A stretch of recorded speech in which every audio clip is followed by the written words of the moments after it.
Hello everybody, Isobel here from Cowdenbeath Library. Welcome to my kitchen. Today I'm going to be teaching you how to make Victoria sponge.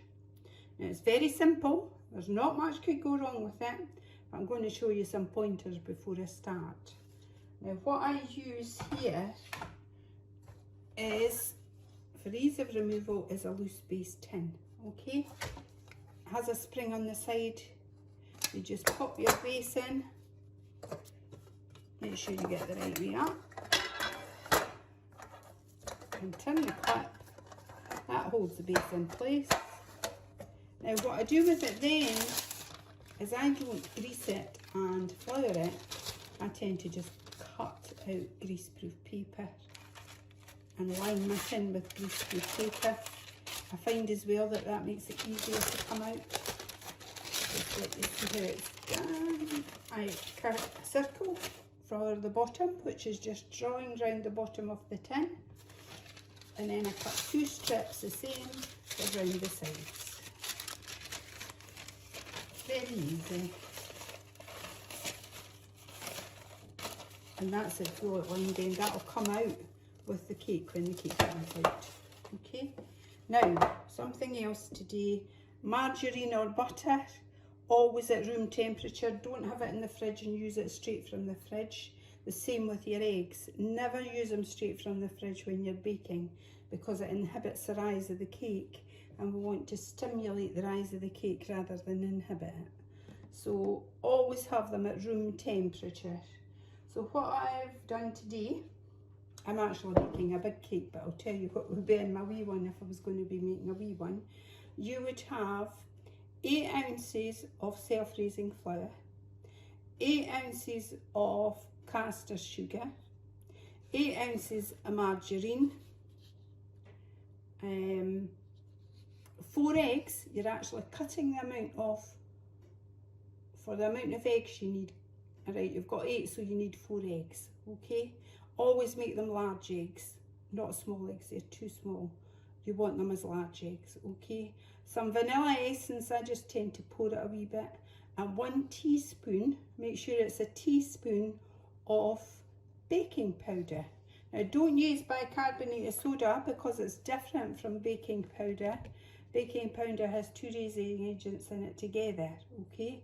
So I'll pop them all, I've sieved them all, and I've popped them all in the dish already, and I've put in I've used margarine in my cake. I don't use butter. I use butter for the butter icing after it's baked, but not in the actual making of the cake. So that's all my ingredients in, and what I'm going to do now is I'm just going to add the eggs as well. Now I've mixed in the vanilla essence. The eggs are already swished, one of which was a double yolked egg, which is very unusual. That's quite exciting. So it now looks like this. So what I'm going to do is I'm just going to beat that for just about a minute and a half on a medium speed. Hi there. This is it after it's been beaten about an hour, 1 minute and 15 seconds. It's all together. It's nice and drip, well, almost drippy. It's very light and fluffy. What I did in the middle was stopped it, scrape down the sides and put it back on again, just to make sure all the ingredients are included. Now you will notice that your batter has changed colour from that very yellow that went in. It's gone to a creamy white now. Can you see that? So what I'm going to do now is I'm going to divide this equally between 2 pans, okay? Now I've already set my oven at 180 degrees, and it'll go in the oven for 30 to 40 minutes. Just keep an eye on it.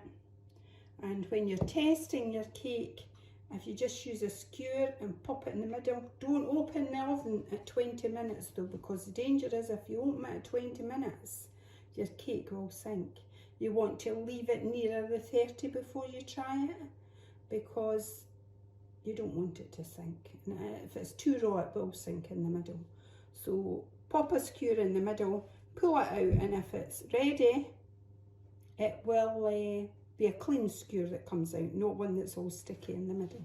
So I'm just going to pop this into the bowls, or the tins rather, and I'm just going to do it roughly.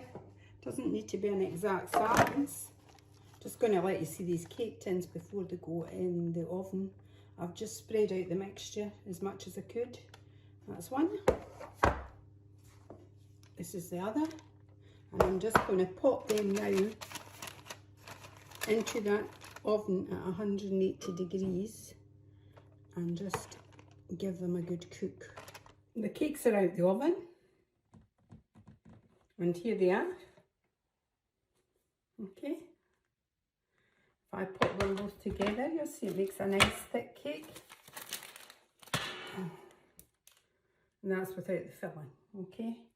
So what I'm going to do now is I'm going to pop them onto a board, and I'm going to use buttercream between mine and jam, but you can use just jam. You can use fresh cream. You can use lemon curd. You can use anything you want actually, as long as it suits you. Chocolate spread, a lot. But today I'm going to be using buttercream and jam. So take off my paper. See why I like to do it this way, because it's so much easier than... There we go. Pop it in the middle. Now I'm going to cut these layers in half so that I could sandwich them together and make a cheese a bit nicer. Take my knife. Try and keep your arm straight all the way around, and hopefully that'll give you a nice even cut between the two. Still got a bit of paper stuck on that one, I see. And there's your cake cut in half. Now, my buttercream, before I go, I used 1 block of unsalted butter, which was at room temperature. I put that in the blender and I beat it for 5 minutes. Now, the butter went from a yellow colour to a pale cream colour.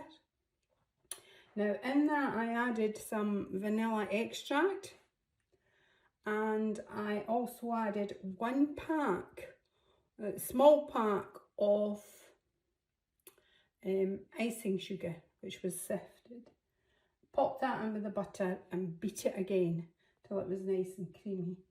And add a wee touch of milk, and that's it ready then to be used. Okay, just ordinary milk, nothing special. So what I'm going to do now is I'm going to butter all these together and jam them. So just spread out your jam. It's a good idea actually, if you're using the jam, to give it a good stir in the jar before you start, because it can be quite thick, and when you're putting on a really fresh cake like this one, it can tear the cake apart. So just be aware of that. Now, when you're putting the buttercream on, it's a good idea to heat up your knife in some really hot water so that your buttercream spreads easier. Again, I've just put more jam on. Then we'll smooth out this buttercream. We'll pop another layer on. Then we'll put more jam and buttercream on, and then we'll pop the top layer on. Again, I've warmed up my knife. It's a palette knife so that I could just spread out this buttercream. Because there are so many layers in this cake, I don't want to have it really thick. Spread out your jam. See how soft that cake is, it's sticking to the jam. Try and get it spread out as evenly as you can. Now, what you could have done with this, if it was just a plain Victoria sponge, is just have one filling right in the middle, rather than lots of layers like me. Now, when I'm putting on the top tier, I always put it with the bake side down. That's on the bottom of the tin. Just gives you a nice flat surface. There we go. Now, that was just a Victoria sponge. I could just put that with some icing sugar. Sprinkle some icing sugar over the top. Make sure you put it through a sift or something first because you don't want it to have lumps in it. So that's your Victoria sponge. Thank you for watching. Speak to you another day. Bye.